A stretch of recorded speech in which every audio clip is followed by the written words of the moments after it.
La tournée Entrepreneuriat Quartier 2030, ça continue. Aujourd'hui, on est à Limoges pour la 4e date de la tournée. On va toujours rencontrer des nouveaux talents, des nouvelles têtes, des nouveaux projets, des nouveaux enjeux de territoire et de financement. On vous emmène, c'est parti.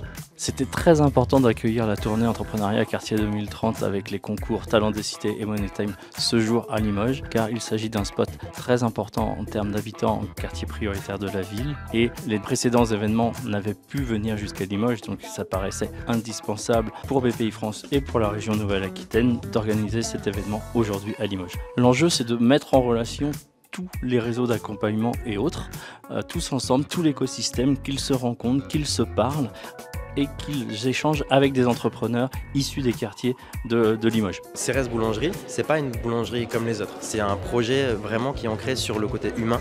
Aujourd'hui, on fait que du pain et de la viennoiserie en magasin. J'ai pas de vitrine réfrigérée.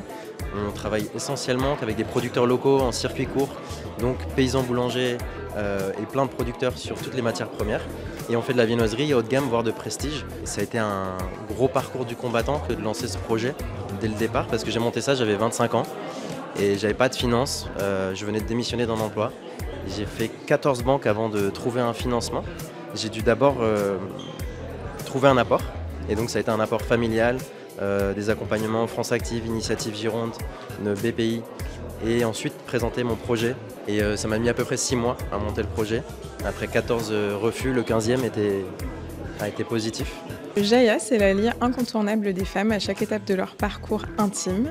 On accompagne donc toutes les femmes des règles à la ménopause, en passant par la grossesse et le postpartum, à la fois à travers la vente de produits dédiés aux soins intimes, donc des sextoys, des lubrifiants, mais aussi des compléments alimentaires, des culottes de règles.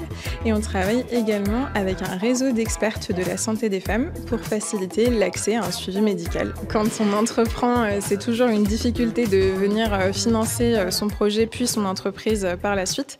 Donc on a déjà commencé, comme beaucoup d'entrepreneurs, par faire une campagne de financement participatif, donc un crowdfunding.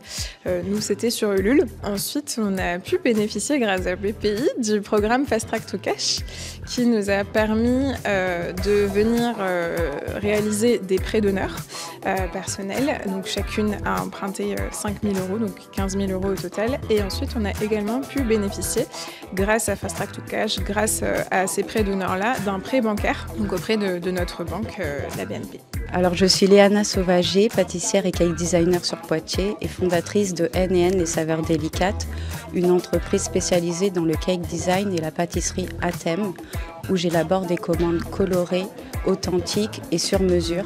Et j'anime également des ateliers pâtisserie pour partager ma passion. Là, actuellement, je n'ai pas de financement, mais c'est vraiment ma quête parce que je pars entre guillemets pas de zéro, mais on sait très bien que l'argent c'est le nerf de la guerre. Et moi vraiment mon souhait, mon but et mon ambition ultime, c'est d'avoir un salon de thé solidaire en fait, pour donner cette chance à d'autres femmes de rayonner sur le territoire et sortir des cuisines, parce que moi-même j'ai mis du temps à sortir de ma cuisine. Et le but, c'est que d'autres mamans, d'autres femmes puissent s'émanciper et avoir ma petite team de pâtissières avec moi pour régaler les locaux, les grands, les plus jeunes et aussi les personnes âgées, parce que je mets vraiment un point d'honneur aussi aux liens multigénérationnels, parce qu'il y a beaucoup de solitude et j'aimerais que dans mon salon de thé, ce soit un peu comme à la maison en fait. Limoges, c'est déjà fini pour la tournée Entrepreneuriat Quartier 2030. Dans quelques jours, on se retrouve à Montpellier pour aller découvrir des nouveaux projets, écouter de nouvelles très belles histoires, des nouveaux enjeux de territoire. On se retrouve là-bas. À très bientôt.